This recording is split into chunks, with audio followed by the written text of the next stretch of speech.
வணக்கம் மக்களே. டெல்லி கையில் நடிகர் விஜய். உற்சாகத்தில் எடப்பாடி பழனிசாமி அவர்கள் இனி துணை முதல்வர் பதவி கூட கேட்க முடியாமல் போச்சேன்னு இந்த தகவலை பற்றி இந்த வீடியோவில் பார்க்கலாம் வாங்க. கரூர் வழக்கில் சிபிஐ விசாரணை தொடங்க இருப்பது நடிகர் விஜய்க்கு சாதகமாக இருக்கும் என்று தமிழக வெற்றி கழகத்தினர் பலர் நம்புகின்றனர்.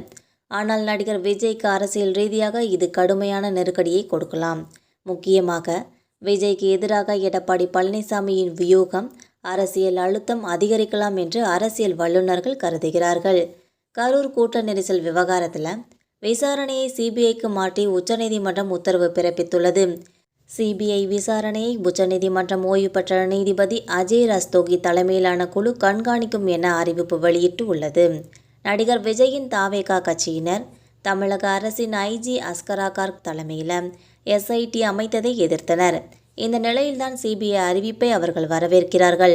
ஆனால் அரசியல் ரீதியாக நடிகர் விஜய்க்கு இது நெருக்கடியை கொடுக்கும் என்றும், முக்கியமாக டெல்லி கட்டுப்பாட்டில் அதிகார ரீதியாக அவர் வரவேண்டி இருக்கும் என்றும் சொல்லப்படுகிறது. பல மாநிலங்களில் சிபிஐ அமலாக்கத்துறை வைத்து டெல்லி அரசியல் செய்கிறது, மாநில சக்திகளை ஓடுகிறது என்று புகார் உள்ளது. அந்த அழுத்தத்திற்குள் தற்போது விஜயும் வந்துள்ளார் என்பது குறிப்பிடத்தக்கது. இது ஒரு வகையில் எடப்பாடி பழனிசாமிக்கு சாதகமாக மாறும்னே சொல்லலாம். தமிழ்நாட்டில் தனது கால் தடத்தை வலுப்படுத்தும் நோக்கில் பாஜக அண்மையில் அதிமுகவுடன் மீண்டும் கூட்டணி அமைத்ததுனே சொல்லலாம்.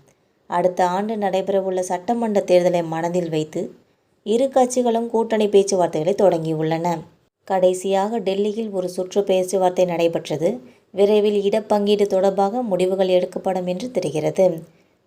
நடிகர் விஜய் அதிமுக இடையே கூட்டணி அமைவதற்கான சாதகமான சூழல் ஏற்பட்டு உள்ளது.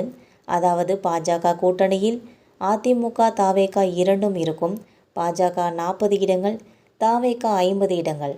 மீதமுள்ள இடங்களில் அதிமுக போட்டியிடும்.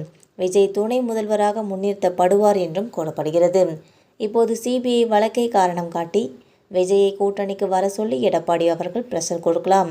டெல்லியில் தனக்கு உள்ள ஆதரவை எடப்பாடி பாஜக விஜய்க்கு எதிராக பயன்படுத்தலாம். ஏற்கனவே விஜய்க்கு எதிராக வருமான வரி வழக்கை ஐடி துறை தீவிரப்படுத்தி உள்ளது. இப்போது சிபிஐ வழக்கை காரணம் காட்டி நடிகர் விஜய்க்கு எடப்பாடி பிரஷர் போடலாம். இது போன்ற பதவிகளை கொடுக்க முடியாது. விஜயகாந்த் போல தேர்தல் நேர கூட்டணிக்கு மட்டும் வாருங்கள், அதிகார பகிர்வு எல்லாம் இருக்காது என்று விஜய்க்கு எடப்பாடி அவர்கள் செக் வைக்க வாய்ப்புகள் உள்ளன.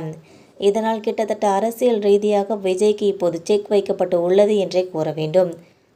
இந்த வீடியோ உங்களுக்கு பிடிச்சிருந்தா மறக்காமல் சப்ஸ்கிரைப் பண்ணி பெல் ஐகானை கிளிக் பண்ணி வச்சுக்கோங்க. அப்போ தான் நம்ம போகிற டெய்லி வீடியோஸ் உடனுக்குடன் வந்து சேரும். தேங்க்யூ.